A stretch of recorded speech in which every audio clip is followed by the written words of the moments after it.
الراجل بقى بالنسبة لأي واحدة هي دايما بتشوفه إنسان غامض، وده لأنه بقى من وجهة نظرها بيخفي كتير جدا من الأسرار. ومش عشان بنقول هنا إن الراجل ده بيخفي حاجة سر يعني يبقى يدل إن الراجل ده إنسان مش كويس. ولكن المهم بقى بالنسبة لك أنت كواحدة إنك عايزة تعرفي إيه هي الأسرار اللي بيخفيها الراجل عنك، وده علشان يكون قلبه مفتوح دايما ليكي. خدي بالك عموما كده الراجل بيعرف انه يتحكم في مشاعره اي شيء بيفكر فيه، وكل راجل بقى ما يكون عنده سر انت بيكون عندك فضول انك تعرفي ايه هو السر ده لو فرضنا بقى حسن النية فيكي، ده علشان انت عايزة تفهمي الراجل اللي معاكي ده، وطبعا علشان تعرفي تتعاملي معاه.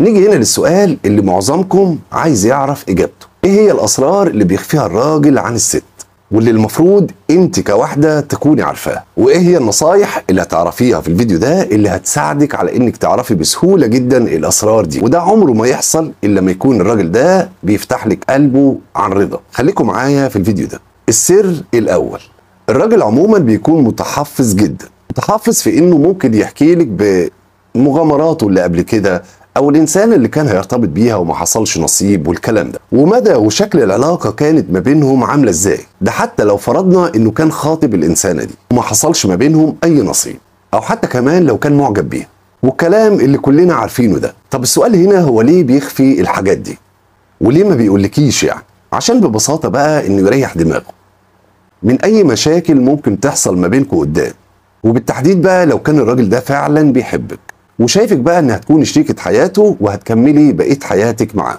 ولو هتسألوني بقى عن رأيي الشخصي، انا شايف ان الصراحة والوضوح ما بين اي اتنين ما فيهاش اي مشكلة خالص لو في ثقة ما بينهم، وان يكونوا الاتنين متفاهمين وعاقلين جدا، ونكون عارفين ان من لحظة ارتباطنا هو ده المهم. وما بقصدش هنا ان احنا نكون قبل الارتباط عاملين حاجات كتير مش كويسة تسيء لينا ولاخلاقنا، ولكن انا بقصد هنا علاقات الزمالة اللي هي البريئة اللي ما فيهاش اي مشكلة خالص، واللي كان ممكن يكون هدفها في الأساس من جوانا ارتباطنا بالإنسانة دي. نيجي هنا بقى للسر التاني، الراجل بيحاول دايما إنه ما يكذبش على خطيبته أو زوجته، لأنه عارف إن لو اكتشف أمره بإنه هو راجل كذاب مش هتكون الإنسانة اللي مرتبطة بيه واثقة فيه بعد كده، فلو هيكذب بقى كذبة بيضة زي ما بنقول ما فيهاش ضرر، يعني هيبدع ليكي جدا في الكذبة دي.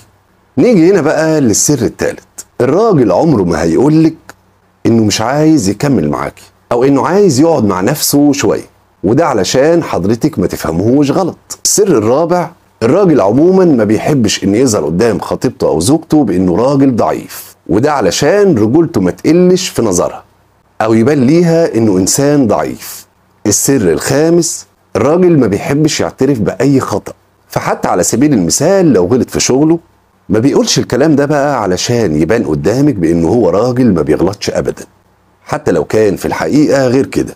واحنا كبشر عموما لازم نكون عارفين ان محدش معصوم من اي خطأ. السر بقى السادس والمهم، طريقته باصدقائه او الحوارات اللي بتتم معاهم، دي بيعتبرها من الاسرار اللي ما ينفعش يبوح ليها لخطيبته او زوجته. عمره ما هيقول لك ابدا ان هو ايه اللي بيدور بينه وبين اصحابه في اي حاجه، يعني عمره ما هيبوح بالسر. تمام كده؟ ما تنسوش بقى لو عجبكم الفيديو لايك وشير ليه علشان يوصل لغيركم، واشتراككم في القناه ده شيء يشرفني ويسعدني جدا. جميع روابط التواصل الاجتماعي الخاصه بيا انا اسفل الفيديو على اليوتيوب، بقول كده علشان نكون مع بعض في كل مكان.